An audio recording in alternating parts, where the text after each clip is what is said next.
विद्यार्थियों, एडवांस वरिष्ठ माध्यमिक विद्यालय मुंडहाल की ऑनलाइन कक्षा में आपका स्वागत है। आज हम आपकी पाठ्यपुस्तक आरोह भाग 2 की कविता के बहाने नामक कविता करवाते हैं। तो देखिए प्रसंग, प्रस्तुत पंक्तियां हमारी हिंदी की पाठ्यपुस्तक आरोह भाग 2 की कविता के बहाने नामक कविता में से संकलित हैं। इसके कवि कुंवर नारायण जी हैं। इस पद में कवि ने चिड़िया की उड़ान के बारे में बताया है। कविता एक उड़ान है चिड़िया के बहाने, कविता की उड़ान भला चिड़िया क्या जाने। कवि कहता है कविता एक उड़ान है चिड़िया के बहाने, कि जिस प्रकार चिड़िया इस असीम आसमान में उड़ान भरती है, वैसे ही कविता भी चिड़िया की तरह उड़ान भरती है। यानी कविता रूपी चिड़िया भी उड़ान भरती है। कविता की उड़ान भला चिड़िया क्या जाने, यानी चिड़िया की जो उड़ान है, कविता की उड़ान भला चिड़िया क्या जाने। ये जो चिड़िया है, ये उस कविता की उड़ान के बारे में इसको कोई जानकारी नहीं है। यानी चिड़िया को कविता की उड़ान के बारे में किसी प्रकार की जानकारी नहीं है। क्यों नहीं है?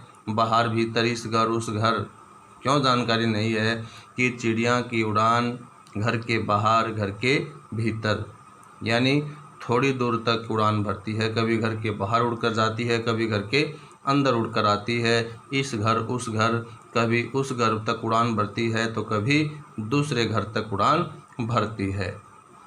कहने का भाव क्या है कि जो चिड़िया उड़ान भरती है घर के बाहर घर के भीतर, इस घर में उस घर में उड़ान भरती है, तो चिड़िया की उड़ान सीमित होती है, कुछ दूर के लिए उड़ान भरती है।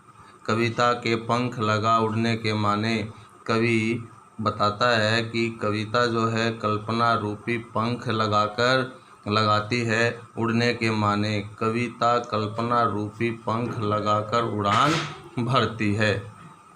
किसमें? उस असीम आसमान में, और उस असीम आसमान में अनंत उड़ान भरती है। चिड़िया क्या जाने, लेकिन चिड़िया को इसके बारे में कोई जानकारी नहीं है। कविता रूपी चिड़िया जो उड़ान भरती है, उस कविता रूपी चिड़िया की उड़ान के बारे में जो चिड़िया है उसको कोई जानकारी या कोई ज्ञान नहीं है। भाव क्या है कि चिड़िया जो है वह कुछ दूरी तक उड़ान भरती है, कुछ समय तक उड़ान भरती है, लेकिन कविता रूपी जो चिड़िया है, जब वो एक बार उड़ान भरती है तो उसका पता नहीं वो कहाँ तक उड़कर चली जाती है। कहने का भाव क्या है कि कविता एक बार जब लिखी जाती है तो वह अनंत समय तक उड़ान भरती रहती है।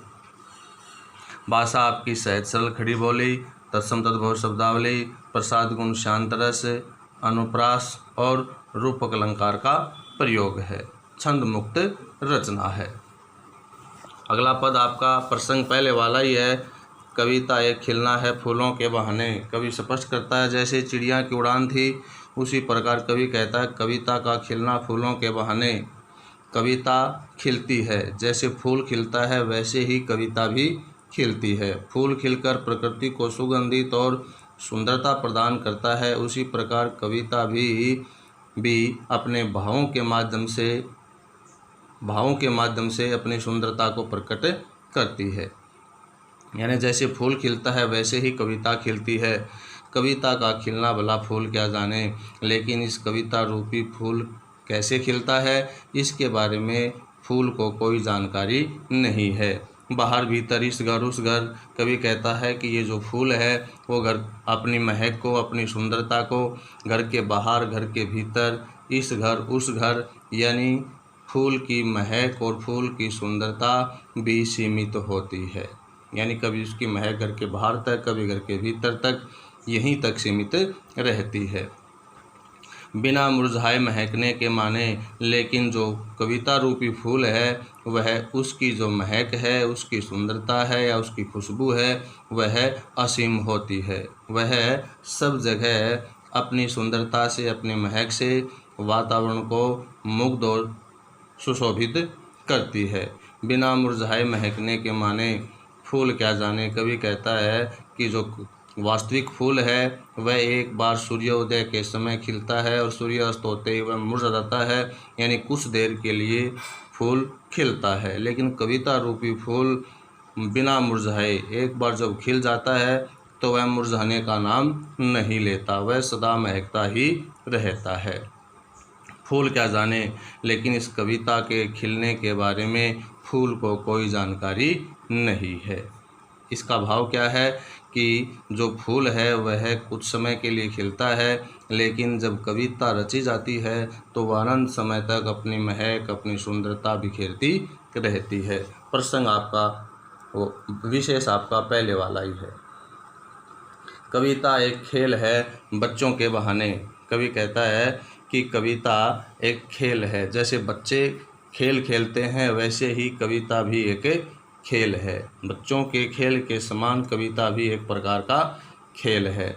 बाहर भीतर यह घर वह घर। कवि कहता है कि जब बच्चे घर के बाहर, घर के भीतर, इस घर उस घर, सभी घरों में अपने खेल के सामान को लगभग ढूंढ ही लेते हैं। यानी बच्चे घर के बाहर भी खेलते हैं, भीतर भी खेलते हैं, इस घर में भी खेलते हैं, उस घर में भी खेलते हैं।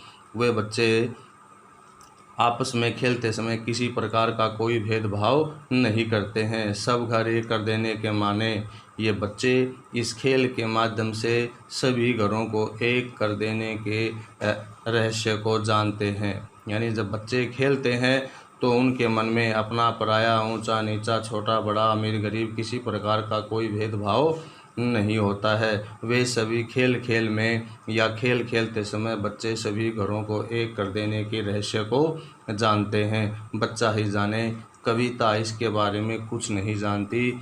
इस सभी घरों को एक कर देने के रहस्य को बच्चा ही जानता है।